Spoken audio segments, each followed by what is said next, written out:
फिर से एक बार स्वागत है मेरे चैनल पर। मैं हूं राज, आप देख रहे हैं हाईवे नाइट। तो दोस्तों, आज की जो कहानी है ये झारखंड की है और ये कहानी है अमित ट्रक ड्राइवर की। तो चलते हैं इनकी कहानी में।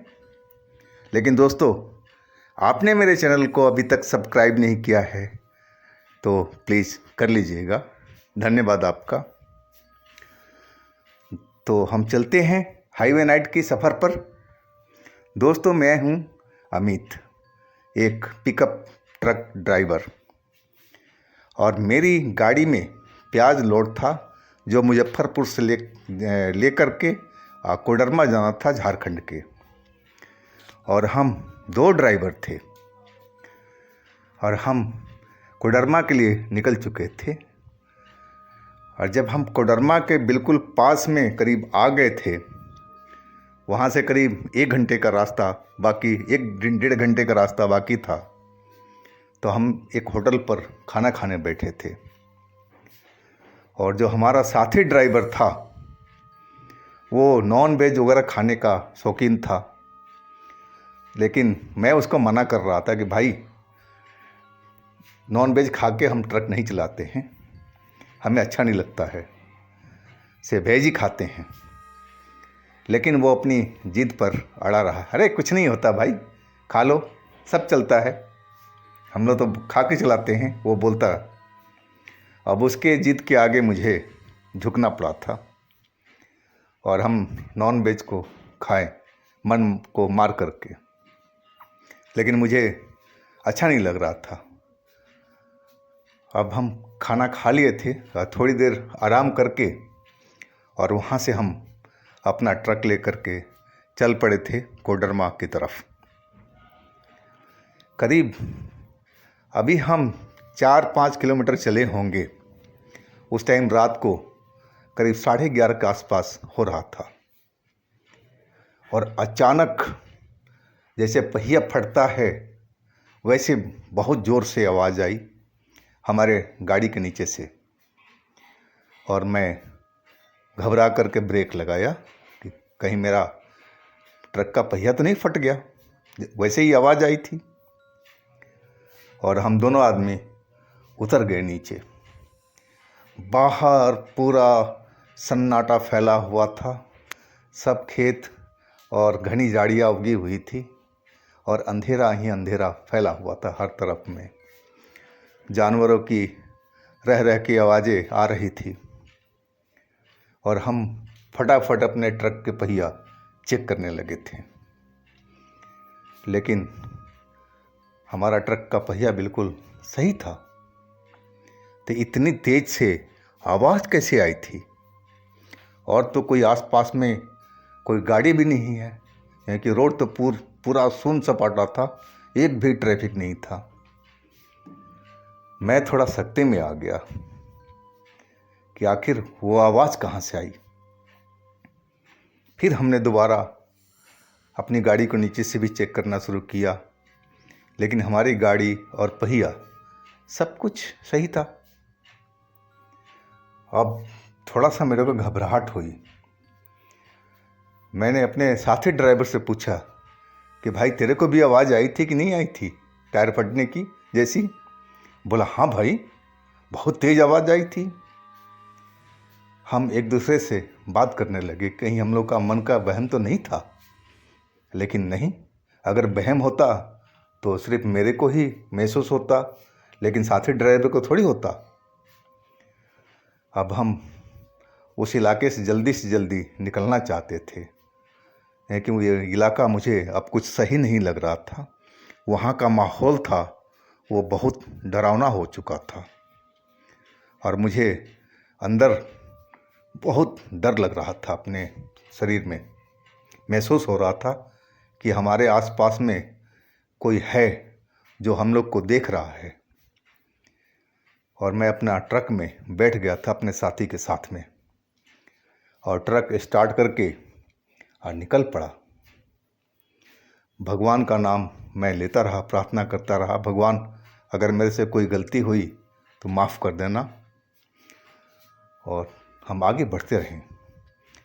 बस थोड़े ही दूर हम आगे चले थे, अचानक घना कोहरा, सर्दियों के मौसम में जैसे कोहरा आता है, लेकिन अभी तो सर्दी अभी पूरी तरह से स्टार्ट भी नहीं हुई थी। और मैं चौंक गया। मैं देखा पूरा रोड पर धुंध ही धुंध पूरा आ चुका है, पता नहीं कहाँ से, और रास्ता कुछ नज़र ही नहीं आ रहा है। हेडलाइट की रोशनी बस थोड़ी दूर तक जा रही थी और आगे का रास्ता कुछ समझ में नहीं आ रहा था। अब हम तो गाड़ी धीरे करना पड़ा, लेकिन रोके नहीं हम। जितनी दूर दिखाई पड़ रही थी उतनी ही दूरी से हम चल रहे थे धीरे धीरे, लेकिन रुके नहीं हम। और मैं बोला अपने साथी ड्राइवर से कि भाई, ये धुंध तुझे भी नज़र आ रही है कि सिर्फ मुझे ही नज़र आ रही है? हमारा साथी ड्राइवर बोला, नहीं भाई, धुंध पता नहीं कहाँ से आ गई है। मैं एकदम डर चुका था कि मामला कुछ ठीक नहीं है, कुछ न कुछ हम लोग के साथ में घटने वाला है। और या तो हमारी गाड़ी पर प्याज लोड है उस वजह से, या फिर हम नॉन वेज खा कर के होटल से निकले हैं, शायद उसके वजह से। मैं अपने आप को कोसने लगा था कि क्यों अपने साथी के चक्कर में मैं नॉन वेज खाया। और मैं अपने साथी को ही बोलने लगा कि देखा नॉन वेज खाने का नतीजा। साथी मेरा चुप था, बोले तो क्या बोले। अब मैं बहुत डर चुका था और भगवान से प्रार्थना कर ही रहा था, और उस धुंध को मैं पार करने की कोशिश कर रहा था, लेकिन धुंध तो घिरती जा रही थी पता नहीं कहाँ से, और धुंध सारी रोड पर इकट्ठा हो चुकी थी। मुझे उस धुंध में कुछ चेहरे उभरते नज़र आ रहे थे और सेकंडों में वो गायब हो जाते थे, और मैं देख करके सिहर चुका था, डर चुका था। मैं अपने साथी ड्राइवर से बोला, ज़रा धुंध में देखो क्या नज़र आ रहा है। वो अपनी बड़ी बड़ी आंखें करके देखने लगा था, और वो भी देख करके डर गया था। अब हम गाड़ी थोड़ा सा स्पीड बढ़ा दिए थे। हम परवाह नहीं कर रहे थे कि हमारी गाड़ी अब इस धुंध से कैसे बचेगी। हम इस धुंध को जल्दी से जल्दी पार कर लेना चाहते थे, और तभी हम सुरक्षित रह सकते थे। और हम चलते जा रहे थे और धुंध हमारी गाड़ी के आगे आगे चल रही थी। मुझे हर पल महसूस हो रहा था कि उस धुंध में कोई चल रहा है, वो हमारी पीछा कर रहा है, और हम देख रहे हैं उसको। कभी दिखाई पड़ रहा है धुएं की शक्ल में, और कभी गायब हो जाता है। डर के पूरा आलम हमारा था। मैं तो अब ऐसे लग रहा था कि हम ट्रक को छोड़ कर के और भाग जाएं यहाँ से। अब ट्रक ड्राइवरी से मुझे थोड़ा सा गुस्सा आ रहा था, ट्रक ड्राइवरी पर, कि आखिर में ये काम लिया ही क्यों ट्रक ड्राइवरी का, जो रात में हमें रोड पर भटकना पड़ता है। मुझे अपने काम पर गुस्सा आने लगा था, और मैं भगवान का नाम जपता हुआ और धीरे धीरे उस धुंध से निकलने की कोशिश कर रहा था। मेरा साथी का भी वही हाल था, बहुत डरा हुआ था, और हम थोड़ी थोड़ी करके आगे बढ़ रहे थे। बस यही शुक्र था कि हम गाड़ी रोके नहीं थे। अगर हम गाड़ी रोक देते गलती से भी तो हम लोग का खेल ख़त्म था, और हम आहिस्ता आहिस्ता अपना ट्रक को बढ़ाए जा रहे थे। और मैं भगवान से लगातार प्रार्थना कर रहा था कि हे बजरंगबली, आप ही हमारा रक्षा कर सकते हो, और आप हम लोग को बचाइए। मैं आंख बंद करके, कभी खोल करके, और ऐसे ऐसे करके मैं प्रार्थना करते जा रहा था, और धीरे धीरे मैं अपना गाड़ी को आगे बढ़ा रहा था। थोड़ी दूर चलने के बाद और अचानक एक 10 फुट के ऊपर का इंसान जैसा आदमी, और हमारे बाईं साइड से ट्रक के आगे से, और दौड़ता हुआ निकला। मैं देख करके हैरान रह गया। साक्षात मेरे को नज़र आया और साफ नज़रों से वो चमक रहा था, और उसके जाते ही धुंध उसके पीछे चल पड़ी थी, और देखते ही देखते धुंध एकदम गायब सी हो गई। अब पूरा रोड मेरे आगे खाली पड़ा हुआ था। मैं तो कांप गया था सब देख करके कि आखिर ये कौन था जिसके साथ में इतना धुंध चल रहा था, और धुंध में बहुत सारे चेहरे कभी नज़र आ रहे थे और कभी गायब हो रहे थे। डर के मारे हमारे तो पसीने निकल रहे थे, और हम तेज़ी से अब गाड़ी को दौड़ा दिए थे उस जगह से कि हम जल्दी से जल्दी इस एरिया को हम पार करना चाह रहे थे।